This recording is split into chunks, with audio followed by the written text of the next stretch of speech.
يا إمام الرسل يا سندي أنت باب الله معتمدي فبدنياي وآخرتي يا رسول الله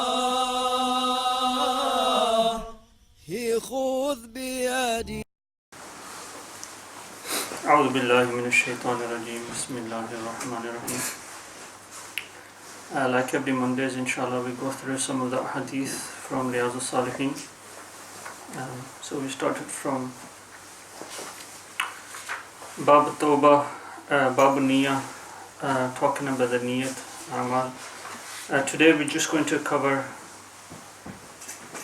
one hadith, inshallah, because it's slightly longer than others, and this is the last hadith of Bab Niyah. Then Bab Tawbah starts, and this is a very, very interesting hadith which is mentioned. عن عمر بن الخطاب Radhiallahu ta'ala anhu, Sayyidina Umar ibn al-Khattab mentions, قال سمعت رسول الله صلى الله عليه وسلم, I heard that the Messenger صلى الله عليه وسلم said, انطلق ثلاثة نفر مما كان قبلكم, that from the past nations there were three people, حتى أواهم المبيت إلى غار فدخلوا, they went to a cave, and the front of the cave was covered with a rock. فدخلوا فانحدرت صخرة من الجبل فسدت عليهم الغار. So when the gate closed, فقالوا, they said, إنه لا ينجيكم من هذه الصخرة إلا أن تدعوا الله تعالى, that there's no way we can get out of this cave except if we do dua to Allah subhanahu wa ta'ala. بِصَالِحِ أَعْمَالِكُمْ, and we do dua by taking the wasila of our good actions. Now this is a hadith proving that you can use the wasila of your own good actions when you're doing dua.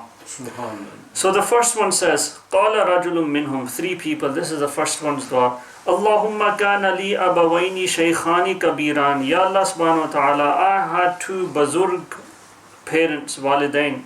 وَكُنْتُ لَا أَغْبِكُ قَبْلَهُمَا أَهْلًا وَلَا مَالًا فَنَا طَلَبُ الشَّجَرِ يَوْمًا, and I always, whenever I would get fresh milk, I always would give my parents the milk before I gave it to my family and I gave it to my children.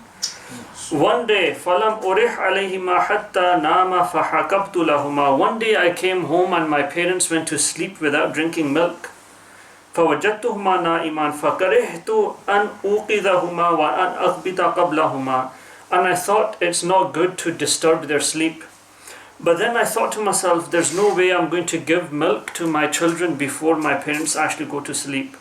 So he says, فَلَبِثْتُ وَالْقَدَحُ عَلَى يَدَيْ أَنْ تَدْرِسْتَيْقَذُهُمَا حَتَّى بَارِكَ الْفَجْرِ. So during the evening, the night, I stayed awake all night, heated the milk, so when they got up for Salatul Tahajjud, I gave the milk to them. وَالصَّبِيَّةُ يَتَدَاعُونَ عِنْدَ قَدَمَيَّ فَاسْتَيْقَذُهُمَا فَشَرِبَ غَبُوهُمَا, but my children stayed awake crying in the night, but I thought I will give it to my parents first. Allahumma in kunta fa'alta dhalika ibtigha'a wajhika fafarrij 'anna ma nahnu fi. Ya Allah subhanahu wa ta'ala, wallahi I did this for your sake and only for you. So the cave that we are in today, Allah subhanahu wa ta'ala, get us out of it safely. The Prophet ﷺ said, فَانْفَرَجَتْ شَيْئًا لَا يَسْتَطِيعُونَ الْخُرُوجَ مِنْهُ. What happened is the rock slowly moved to the side and a little gap appeared. The second said, اللهم إنه كانت لي ابنة عمي كانت أحب الناس إلي. That the second one said, Oh Allah subhanahu wa ta'ala, I used to have a cousin that I used to love her a lot. أحبك شد ما يحب الرجال. And I wanted to do something which was against Sharia. I wanted to do guna with her. حتى ألمت بها سنة من السنين فجاءتني فأعطيناها 20 و100 دينار. A year passed and there was a great famine, and this cousin of mine, which I really liked, she came to me and she said, give me something to eat. And I gave her 120 dinars on the condition that she spends the night with me.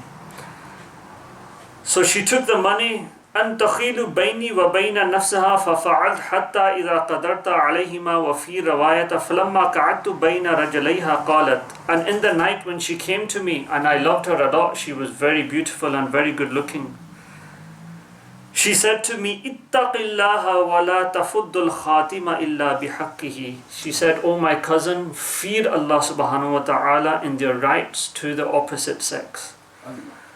And he says, فَانْصَرَفْتُ عَنْهَا وَإِهِيَ أَحَبُّ النَّاسِ إِلَيْهَا. That he says, Allah subhanahu wa ta'ala, when she said that, a fear came into my heart and I turned away from her. I let her take the money and I didn't do anything with her. Allahumma in kunta fa'altu dhalika ibtigha wajhika. Ya Allah, if you know that my niyat of doing that action was only for your case, فَانْفَرَجَتِ السَّخْرَةُ غَيْرَ أَنَّهُمْ لَا يَسْتَطِعُونَ الْخُرُوجَ مِنْهَا.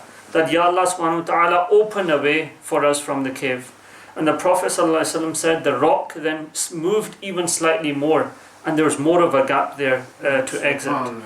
The last one and the final one, he says, Allahumma starjutu ujra wa a'taythum ajrahum ghayra rajulin wahidin taraka alladhi lahu dhahab. That, oh Allah subhanahu wa ta'ala, I hired some people to work for me and I gave them their money except for one person. He left his money and he didn't come back. فَثَمَرْتُ أَجْرَهُ حَتَّى كَثَرْتُ مِنْهُ الْأَمْوَالِ. So that money I owed, the wage that I owed to the laborer, to the mazdur, I invested it. And after years, that investment brought about so much more mal and so much more animals. So after years, فَجَاءَنِي بَعْدَ حِينٍ. After many years, the person came back and said that you still owe me money, what I did. Where's my money?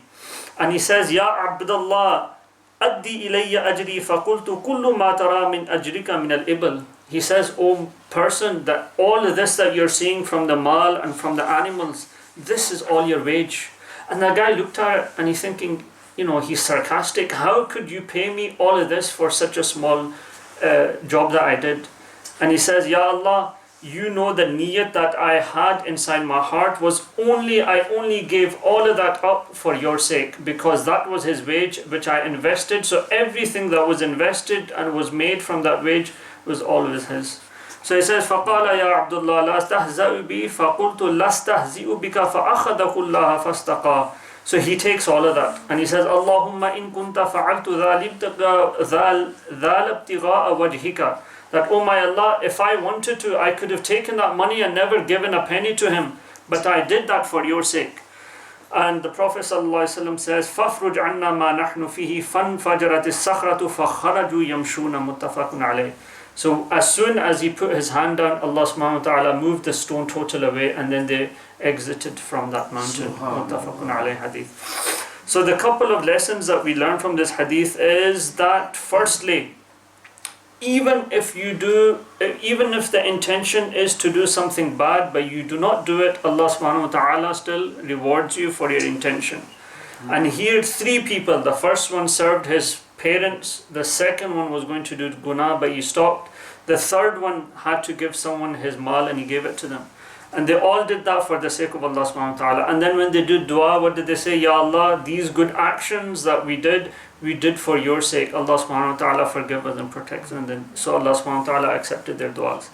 So if you can take wasila of your a'mal salihah, then imagine the strong and the power of the dua if you take the wasila of the Prophet sallallahu alaihi wasallam. Because the Prophet sallallahu alaihi wasallam more afzal than everything, than our a'mal and everything else. But this is of khalisun niyyah. So Allah subhanahu wa ta'ala says, وَلِمَنْ خَافَ مَقَامَ رَبِّهِ جَنَّتَانِ in Surah Rahman. That a person who's about to do something evil but he stops himself because of the fear of God, lahu jannatan. Allah subhanahu wa ta'ala is going to give him 2 great houses on the day of judgment. So Allah subhanahu wa ta'ala gives us tawfiq to stay away from bad actions and to have pure niyyah in what we do.